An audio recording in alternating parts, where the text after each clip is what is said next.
السلام علیکم ورحمۃ اللہ وبرکاتہ۔ بسم اللہ والصلاۃ والسلام علی رسول اللہ۔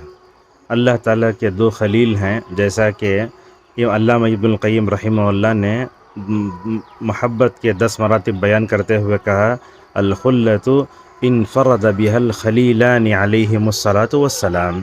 حضرت ابراہیم علیہ السلام خلیل کیوں بنے؟ اللہ کے نبی صلی اللہ علیہ وسلم خلیل کیسے بنے؟ تو بات تو یہ ہے کہ اللہ نے ان کو اپنا خلیل بنا لیا، جیسا کہ اللہ کے نبی صلی اللہ علیہ وسلم نے فرمایا، ان اللہ اتخذنی خلیلا کما اتخذ ابراہیم خلیلا۔ مگر علماء کرام اس کے وجوہات اور اس کے اسباب پر غور کرتے ہیں تو ہمیں یہ بات یہ معلوم ہوتی ہے کہ جس آدمی کو اللہ تبارک و تعالیٰ سے محبت ہوتی ہے وہ آدمی اللہ تبارک و تعالیٰ سے دعائیں بھی زیادہ کرتا ہے۔ قرآن کریم میں آپ دیکھیے، اللہ تبارک و تعالیٰ نے حضرت ابراہیم علیہ السلام کی بہت سی دعاؤں کو نقل فرمایا ہے۔ میں سمجھتا ہوں قرآن میں کسی نبی کی دعائیں اتنی ذکر نہیں کی گئی جتنی دعائیں اللہ تبارک و تعالیٰ نے حضرت ابراہیم علیہ السلام کی ذکر کی ہیں۔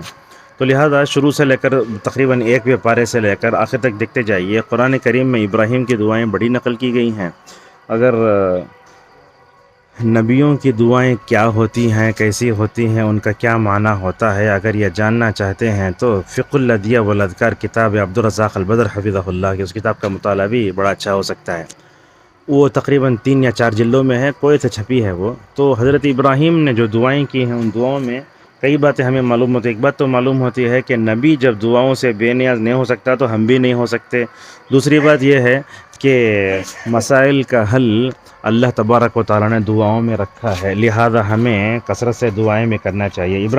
تیسری بات، دعا کرنے کا طریقہ کیا ہونا چاہیے؟ خصوصاً اہل علم یہ بھی لکھتے ہیں کہ انبیاء علیہم الصلاۃ والسلام کی دعائیں اللہم سے نہیں بلکہ ربنا سے آئی ہیں، بتانے کے لیے تکلیف دور کرنا، دعاؤں کو قبول کرنا اور مشاکل سے نکالنا اگر یہ کسی کے اندر ہے تو صرف اللہ تبارک و تعالیٰ کے اندر ہے، اور یہ توحید ربوبیت کے تقاضوں میں آتا ہے۔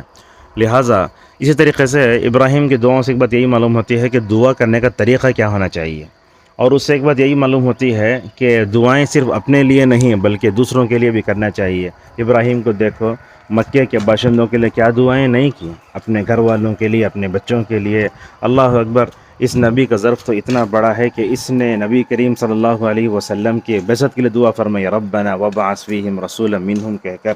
اور اسی طریقے سے ابراہیم علیہ السلام نے اس امت کے لیے بھی دعا کی، کہا وہ ربنا وجعلنا مسلمین لک ومن ذریتنا امۃ مسلمۃ لک۔ اسی لیے اللہ کے نبی صلی اللہ علیہ وسلم ہمیشہ احسان شناس ہوتے تھے، دوسروں کا احسان ہمیشہ یاد رکھتے تھے، ہمیشہ فرماتے۔ خالد بن معدن رضی اللہ عنہ کہتے ہیں نبی کریم صلی اللہ علیہ وسلم نے فرمایا، انا دعوت ابی ابراہیم و بشرا عیسیٰ، لوگو میں ابراہیم کی دعاؤں کا نتیجہ ہوں اور میرے بارے میں حضرت عیسیٰ نے جو خوشخبری دی ہے وہ خوشخبری میں ہوں۔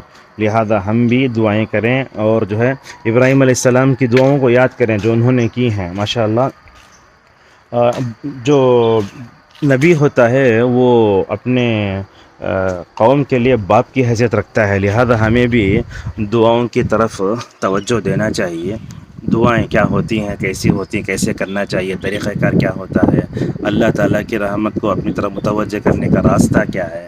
تو اس طریقے سے ہمیں العلماء یہ بھی کہتے ہیں کہ عشر ذی الحجہ یہ دعاؤں کرنے کا عشرہ بھی ہے، لہذا نبی کریم صلی اللہ علیہ وسلم نے جیسے ہمیشہ دعائیں کی۔ دیکھتے ہیں آپ حج میں کتنی دعائیں کرتے ہیں ماشاءاللہ، بلکہ عبدالسلام شعیر حفظہ اللہ تو کہتے ہیں کہ حاجی کے لیے 8 مقامات ایسے آتے ہیں جہاں وہ ہاتھ اٹھا کر دعا کر سکتا ہے۔ مقام ابراہیم کے پاس، صفا کے پاس، مروہ کے پاس، جمرات کو کنکری مارتے وقت 2 کے پاس دعا کرتے اور تیسرے میں سے ہی نکل جاتے۔ بہرحال ہم بتانا یہ چاہتے ہیں کہ انبیاء علیہم الصلاۃ والسلام جب دعاؤں سے بے نیاز نہیں ہوتا، ہم کو بھی بے نیاز نہیں ہونا چاہیے۔ آج کل ہم دیکھتے ہیں دعاؤں کے بارے میں بعض لوگ غلو کیے تو بعض لوگ دعا چھوڑ ہی دیتے ہیں۔ یاد رکھیے، نبی کریم صلی اللہ علیہ وسلم نے فرمایا، من لم یسأل اللہ یغضب علیہ، جو آدمی دعا نہیں کرتا اللہ اس پہ غصہ ہو جاتا ہے۔